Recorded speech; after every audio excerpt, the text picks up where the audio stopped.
friends. It's now time for the Soulful Psalm segment of Beacon of Truth. The Soulful Psalms, we take one of the Psalms from the book of sung praises, from the wisdom literature of the Old Testament that we hear in every holy sacrifice of the Mass. And we connect that Psalm to your everyday lived experience. Well, today we're going to finish our look at Psalm 40. And in case you're wondering, we're just about through all of the Psalms, a little over about 2 years now. We've been going through verses of the Psalms, and by the end of the year, we should be at the end of the Psalms. And then we got a great take. We're going to continue the Soulful Psalms, but we got a great take on what we're doing after that. So stay tuned, my friends. So we're taking a look at Psalm 40, the last couple verses 17 and 18. So Psalm 40 is in book 1 of the Psalms, Psalms 1 through 41. All of the Psalms in book 1 written by King David. The prescript or superscript of this psalm is the entire first verse. It's very simple. It says, Lemenzeach ha-David mizmor, for the choir master of David, a psalm. And so David wrote this psalm, wrote the words of this psalm. Now, sometimes David would write the music himself, typically on a gatith, which a gatith is an ancient lap harp of God. So a harp, the big harp, and they sit down, this massive thing, which is like twice the size of the person playing it. Well, there was another instrument called the gatith, which is a lap harp. It's a harp that actually fits small enough to fit in your lap. So you can sit down and have this harp in your lap, and you can play that. And sometimes you see that in those, like King Arthur, those medieval movies, you see like the person playing on like a smaller version of a harp. That's called the gatith.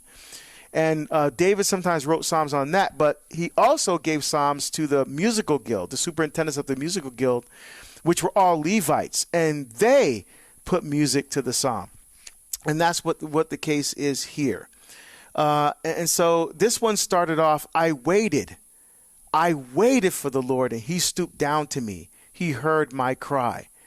And that for me invokes the Old Testament, the people crying out for the Lord, waiting for the Lord to respond.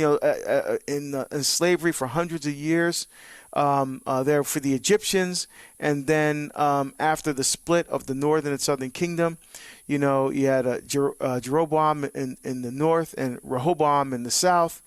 So in the north, Shechem was the capital, in Samaria. And then the Assyrians came and, broke up the kingdoms there, the 10 kingdoms in the north.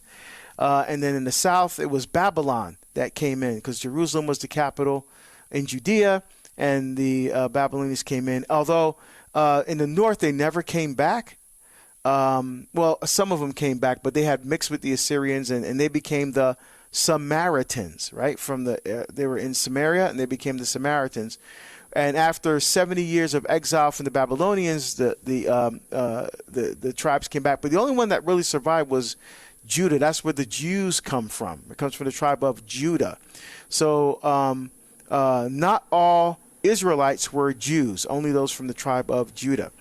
And so this that reminds me also of Jesus. We're waiting for salvation, waiting for the fulfillment of the covenant promise. Well, God kept his promises, but we broke the covenant 6 times in the Old Testament.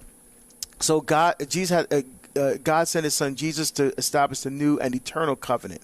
And so we were waiting for the Lord, and he finally stooped down to me.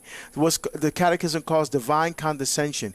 He comes down to our level. He became incarnate in the womb of the Blessed Virgin Mary through the episkiazo, or the Shekinah, the overshadowing of the glory presence of God over the Blessed Virgin Mary.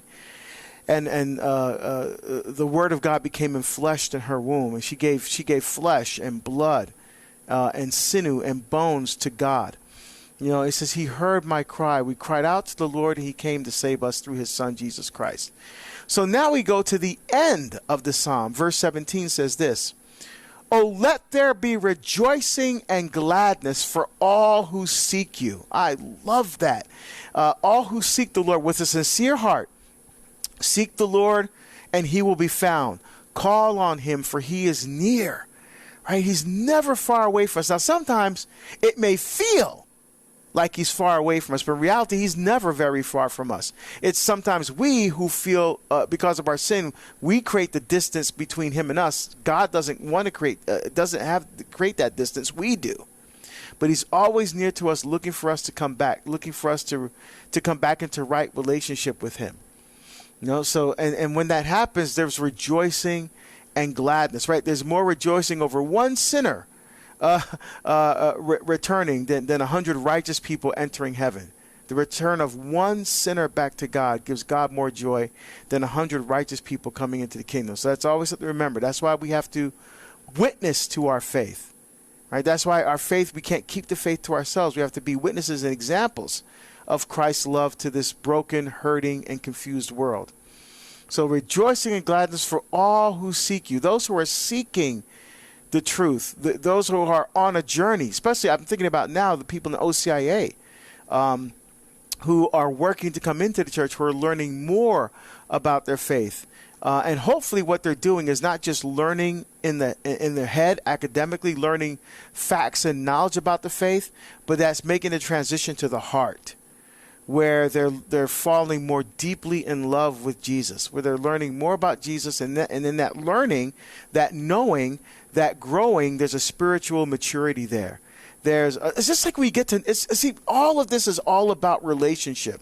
Just like when you meet someone and you get to know them, and you get to know them deeply, personally, intimately, and if it's you fall in love, with that person, or you fall in love with Christ, you become a religious or a priest, or it's a love affair that we're developing with Jesus. So everything we do in OCIA should be about fostering deeper, personal, more intimate relationship with the living God.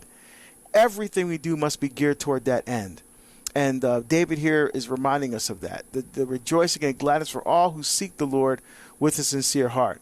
Let them ever say, the Lord is great, who long for your salvation. Right, so we always will know the greatness of the Lord.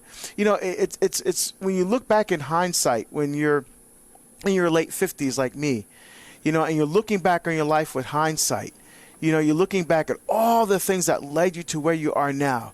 You just say, man, God is so great. God is so awesome, right? I'm sure same thing with Ace. When Ace was talking about his children and they're in the theater productions and he's watching performing, these are memories that and experiences they're going to take with them, and it's going to be fascinating to see how God uses those experiences now when they become older. And so for me, looking back on when I had those same experiences, looking back and seeing the path that God led me on, just all you can say is, thank you, Jesus. God, you're so good. Yeah. I don't know. I believe it was an actor. I can't remember which actor it was that said this, but he was talking about in losing his father that the thing he missed the most was that he was the one person that always told him that he was proud of him. That no matter what he had done, good, bad, or ugly, he was proud of him. He's like, I'm proud of the man you've become and who you will be, and I hope that you know that I love you, like all that. And so much of that too, I believe, is tied to our relationship with God, because if we're really listening, He's always proud of us. He's always telling us, that He's in our corner. He's our deliverer. He's our helper. He's, there. So when we're waiting on the urgency, like the Psalms today, like it's a reminder of that. The one true God who made us, knows us better than we know ourselves, is so proud of us and is beaming at the relationship that He gets to have with us when we engage. Yeah, that's so important, because sometimes we don't receive the affirmation from our, if you have a not an ideal situation with your parents, like both you and I, Ace, and many others have had issues with their parents, divorce and working through that, all of that, it's sometimes we take those negative attributes, we apply them to God, see what God did, but no. just like you get to know a person by conversation, the way we conversate with God is reading in his word. That's what God has given us to draw us into his life, to understand his heart is in his word. So when we delve into the scriptures, we get to know God and see the power of God's love for us. And the scriptures never change, right? God's love never changes. It's always there. We just have to have the desire to access it and incorporate it into our own lives. Well, and I heard last week, I believe that it's in Denver, they have like this soundproof room that nobody's been able to make it past 55 minutes. And I'm thinking, if we could make it an hour or longer in the presence of God in a seclusion where there's no phones, there's no distraction, there's no sound even, only the audible voice of God in our minds and hearts. Like, to me, that sounds like one of the most beautiful places that you could be. Wow, that is awesome. And I think for us here on earth, I mean, for me, the closest place that we would be adoration. Right. That silence, that quiet, being able to focus in. Absolutely beautiful. Absolutely beautiful. All right. For more on the Psalms with Deacon Harold Burke-Sivers, check out Beacon of Truth weekdays at 4 p.m. Eastern on EWTN Radio and streaming everywhere you listen to podcasts.